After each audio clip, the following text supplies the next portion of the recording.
What's up guys, welcome to the Soulless Photography YouTube channel. This week I am very happy to bring you the first Raw match from the 2022 NXL World Cup event. In this video, Leverage takes on East Coast Effect in the D2 quarterfinals, and this is a good one. This is not the first time these two teams have met on Sunday this year, but we're going to talk about that in a little bit. Before we get into the team breakdown, I just want to say if you find yourself enjoying this video at any point, please feel free to leave a like down below. Subscribe to the channel if you're not already. I try to release a new video every week. If you're interested in picking up a Soulless hoodie like the one I have on right now, you can check out the merch shop, which is linked down below in the description. And if you want to support me and the work I do here, you can consider becoming a member of the YouTube channel. These 2022 World Cup matches will be coming out early for members, so if that's something that interests you, feel free to consider becoming a member of the YouTube channel. I just want to say thanks a ton for clicking on this video, and now let's talk about the two teams playing in today's match. New Jersey-based team Leverage started playing D2 in the NXL in 2021. After 6 events, the team never placed worse than a 5th. Heading into this event, the team was coming off their worst finish, a 5th place at the NXL Chicago event. They've kept a core roster of the same 6 guys through those 6 events, with 1 or 2 others joining in here and there. At this World Cup event in Florida, Leverage went 3-0-1 in the prelims, with Energy Elite Alpha being the only team to really challenge them. Now, Leverage heads into the quarterfinals against another very solid D2 team. Back in 2018, East Coast Effect's core group of guys were playing on Vice D3, until that team fell apart in 2019. The players split off and did their own thing for a couple years, until most of the group found themselves playing together again on TNB in 2020 and 2021. Heading into the 2022 season, the team wanted new leadership and ended up forming East Coast Effect to play in Division 2. The team took 2nd at their first event this year, followed by a 7th and another 2nd in Chicago. In the prelims here at World Cup, Effect went 3-1, only losing to the AG Knights. This will not be the first time these two teams have met in the NXL. At the first event of the year in Florida, both of these teams played each other in the finals. Leverage ended up taking first place over Effect, winning 4-3. Now, here at the biggest event of the year, Effect has a chance to knock out Leverage early and rob them of a season title. Moving on to the player spotlight for this video, we'll be highlighting Danny Fallon, a stand-up comedian and dog sitter from Florida who's been in the game on and off for the last 13 years. He got into paintball at a young age, but quit at 17 to focus on music. Fallon unfortunately got addicted to drugs during that time, but was able to get sober and back to playing paintball 3 years later. He's currently 8 years sober and says paintball is one of the things that makes life worth living without drugs. Fallon plans on moving to New York City in January to further his stand-up career and hopes to keep playing with Effect next year. Congrats on your 8 years of sobriety, Fallon, and I wish you nothing but success in furthering your career in New York City. Okay, last thing before we hop into the match, let's take a look at the NXL World Cup 2022 layout. One thing I will say about this layout right off the bat is I definitely thought it was going to play a lot faster than it did. This layout was incredibly slow for the most part, especially when you got up into the D2 and D1 divisions. D3 and D4 played a little bit faster, but ultimately in the end, most of the time, these points were very slow. And just a heads up, since this is the first video I'm releasing from the World Cup event, this is the only video that's going to have the layout breakdown in it. Most people skip the layout breakdown after they see it the first time. That's why this is the only video that's going to have the layout breakdown in it. But with that out of the way, as you can see right off the bat, most people probably thought this snake was going to be great. We haven't had a good ladder snake in a while, but unfortunately this just wasn't played that much. At the right time during a point, this snake could definitely be super deadly, but that time really was pretty rare. There were some points where I saw a snake player crawl all the way down to the other snake one. Once he got to the other team's snake right around this area, he would look inside and pretty much kill this whole side of the field, and then wrap low and shoot the rest of the players in the back. There were multiple times where I saw this play happen, and this guy would probably get a 5-pack. Now if we take a look at the center, this is the main reason why this layout was so slow. Most players were going here off the break in these wedges, and they would just shoot at each other, kind of. You can't really shoot at each other because there's pins here. But there were a lot of times where players ended up in these two positions right here, and would just kind of wait to see what the other player was going to do. If a player wasn't going here off the break, he was most certainly going here. Because you needed something in the center, whether it was this can guy, this middle guy, or this wedge player. Another bunker that was pretty heavily used was also this mini W right here. So really any one of these bunkers could be a really useful bunker right off the break. One thing that was really apparent on this layout was just how slow the game played up until this center player died. Most of the time, the point would just be stagnant up until this center player right here would run down this wedge player, or he would come around to trade with the other center player right here. As for the D side on this layout, this was definitely the second part of the attack. Once you had guys up in the center, you were definitely trying to get your D side guy up to this 50 brick. There were definitely times where a player would get stuck right here in this D1, or maybe even this D2 right here. which also caused the point to slow down a lot. But if a player really wanted to push and be aggressive, he could gunfight out of this bunker here, shoot at the tower, shoot at the mini W, shoot at the home, and then make his way over this bunker and then into the 50 Dorito. A really deadly combination I saw was having a guy up in the center and then your player making it up into the 50D. This combination of 250 players was a really strong attack. Defending on this layout seemed like it was a lot harder than attacking. I think to be successful on this layout, you really had to be the one attacking up the field. You really wanted your players either up here at the wedge, up here at the 50, or trying to get up here into the 50 Dorito. If you were stuck in this backline right here, you could defend it, but like I said, it just seemed like it was so much easier to be the ones pushing up the field. One last thing to mention about this layout was this wedge bunker right here. There were times where this player would look inside and hold this gap right here. This wedge player looking inside was super effective in holding this D2 to D3 gap. Other than being at the 50 itself right here, this was the prime bunker to hold this gap and pretty much hold up this entire D side. So not only did this Dorito player have to worry about everybody around this area right here, he also had to contend with the wedge player looking inside at any moment. Alright, that's going to do it for the World Cup layout breakdown. Now we're going to jump into the match. I hope you enjoy the video.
Towel.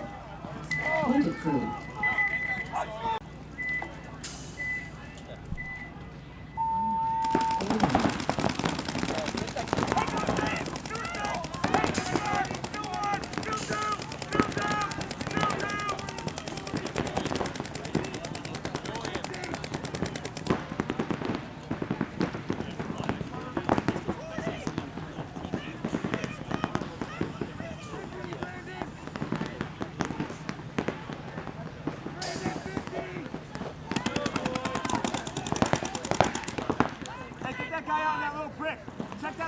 I'm looking at you, so I'm not going to do that. All right, fine. It's not my zone. I hear you.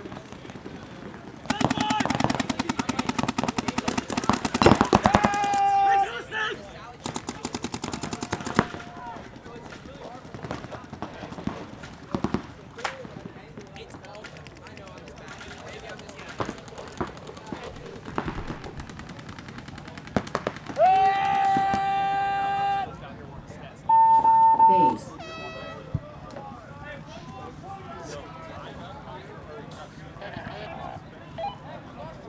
Point approved.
Moving short!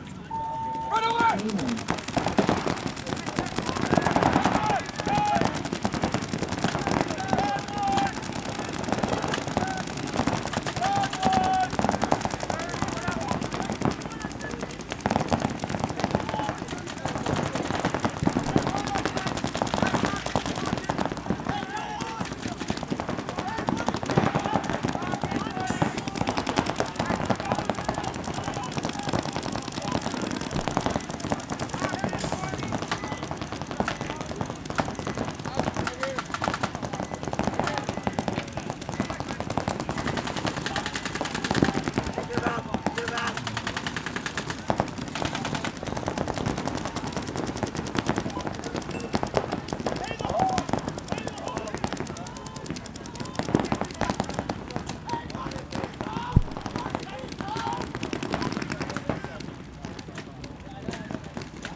Point approved.